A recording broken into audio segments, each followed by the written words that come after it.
Hello and welcome to the inaugural edition of Grudge Match, where we pit two characters from differing fandom against one another in a one-on-one match to see who would ultimately go home victorious if these characters from different universes were to ever collide.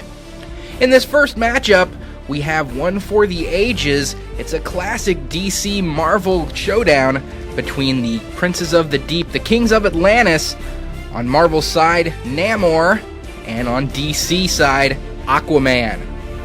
Now, there are some misconceptions about these two characters.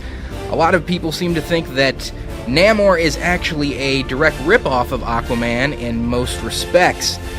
However, Namor actually existed first, debuting in Timely Comics before there even was a Marvel comic, way back in 1939.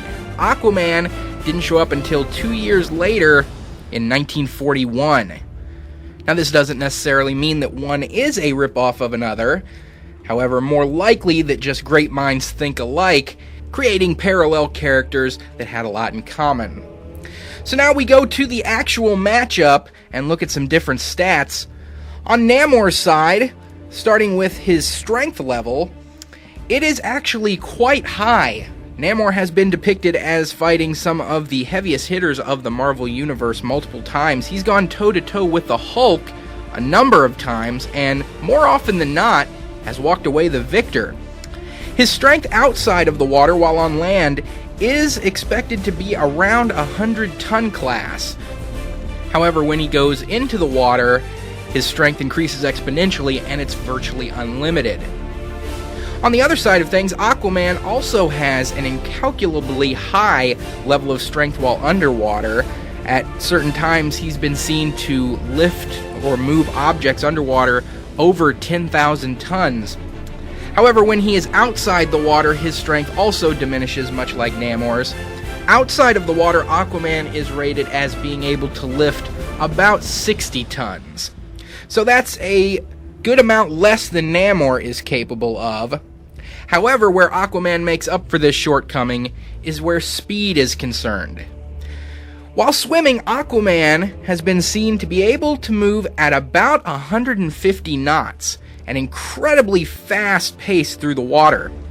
Namor, on the other hand, not capable of reaching speeds near that. Fastest he's been able to swim is at about 75 knots. So roughly half what Aquaman is capable of. So where Namor has the greater strength, Aquaman has the far greater speed. So it's still anyone's game at this point.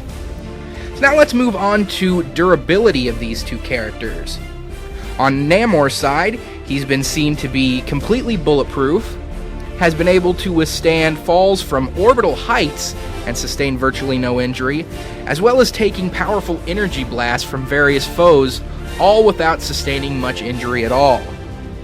On Aquaman's side, he is resistant to certain types of energy blasts, most notably heat blasts, and he has also got a high level of resistance to pressure and impacts. He can swim as far down in the ocean as one could possibly go, and the extreme pressure will have virtually no effect on him.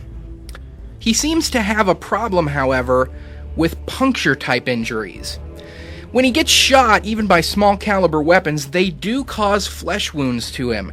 They don't penetrate very deeply, they could never do any real serious damage, but they are capable of injuring him to a certain degree. So now let's move on to a few X-Factor abilities. One of Aquaman's most notable extra abilities is the ability to talk to and control sea life.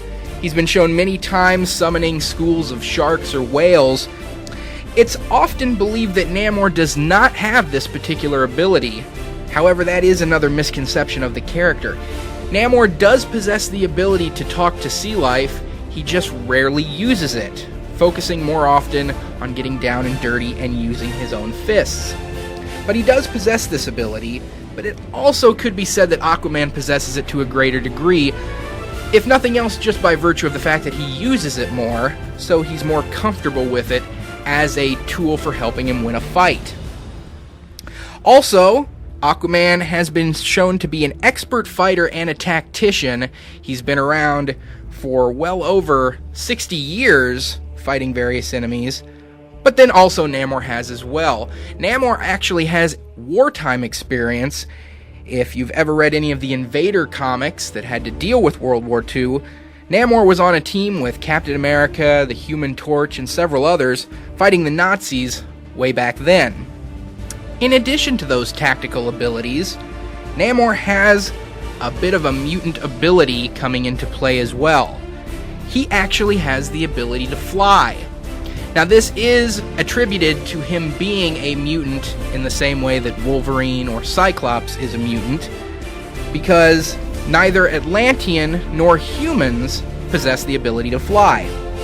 Namor has 2 small wings attached to each of his ankles, and he uses these to fly at very fast speeds through the air. So he's kind of a triple threat on land, sea, and air.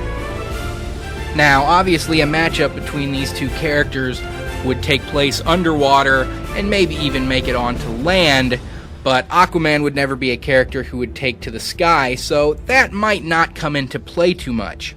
Something that might come into play, however, is the fact that the longer Aquaman is out of the water, the weaker he becomes. This is not so much a problem for Namor because of his half-human biology. He stays pretty well strong on land. He can stay there for extended periods of time. He's obviously not as strong on land or in the sky as he is underwater, but it's not really a weakness for him. He doesn't begin to lose power the longer he's out of the water, quite the way Aquaman does. However, both being aquatic-based heroes, odds are the fight wouldn't even make it outside of the ocean in the first place.